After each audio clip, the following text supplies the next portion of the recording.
Hi friends, ಎಲ್ಲರಿಗೂ ನಮಸ್ಕಾರ. ಬನ್ನಿ, ದಿನ ನಾನು ಇನ್ಸ್ಟೆಂಟ್ ಶಾವಿಗೆ ಮಾಡೋಣ. ಮೊದಲಿಗೆ ನಾನು ನೀರನ್ನ ಕುದಿಯೋಕೆ ಇಟ್ಕೊಂಡಿದ್ದೀನಿ. ನೀರು ಕುದಿ ಬರಬೇಕಾದ್ರೆ ಶಾವಿಗೆನ ಹಾಕ್ಕೊಳ್ಳಿ.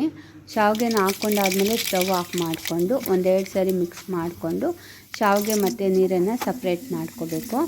ಆ ಸಪ್ರೇಟ್ ಆಗೋಷ್ಟರಲ್ಲಿ ಒಗ್ಗರಣೆ ಹಾಕ್ಕೊಳ್ಳೋಣ. ಮೊದಲಿಗೆ ಒಂದು 10 ಟೇಬಲ್ ಸ್ಪೂನಷ್ಟು ಆಯಿಲ್ ಹಾಕ್ಕೊಂಡು ಕಡಲೆ ಬೀಜನ ಫಸ್ಟೇ ಆಯಿಲಲ್ಲಿ ಹುರಿದಿಕ್ಕೋಬೇಕು. ಗರಿ ಗರಿಯಾಗಿ ಫ್ರೈ ಆಗುತ್ತೆ. ಆಮೇಲೆ ಉದ್ದಿನಬೇಳೆ, ಕಡಲೆಬೇಳೆ, ಸಾಸಿವೆ, ಕರಿಬೇವು ಸೊಪ್ಪು, ಹಸಿಮೆಣಸಿನ್ಕಾಯಿ ಮತ್ತು 1 ಹಿಡಿ ಹಸಿ ಗೋಡಂಬಿನ ಹಾಕ್ಕೊತಾ ಇದ್ದೀನಿ. ಇಷ್ಟನ್ನು ಫ್ರೈ ಮಾಡಿಕೊಂಡು ಸ್ವಲ್ಪ ಅರಿಶಿನ ಪುಡಿನ ಸೇರಿಸ್ಕೊಂಡು ಈಗ ನಾವು ಸಪ್ರೇಟ್ ಮಾಡ್ಕೊಂಡಿರೋಂಥ ಶಾವಿಗೆನ ಒಗ್ಗರಣೆಗೆ ಹಾಕ್ಕೊತಾ ಇದ್ದೀನಿ.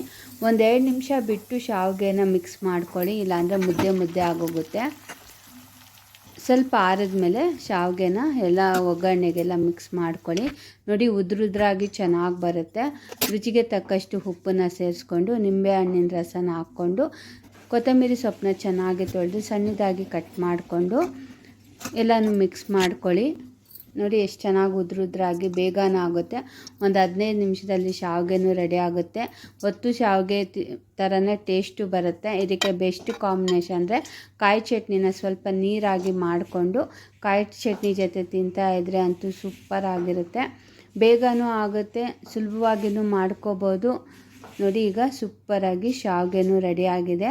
ಈ ವಿಡಿಯೋ ನಿಮಗೆ ಇಷ್ಟ ಆದರೆ ಲೈಕ್ ಮಾಡಿ, ಶೇರ್ ಮಾಡಿ, ನನ್ನ ಚಾನಲ್ಗೆ ಸಬ್ಸ್ಕ್ರೈಬ್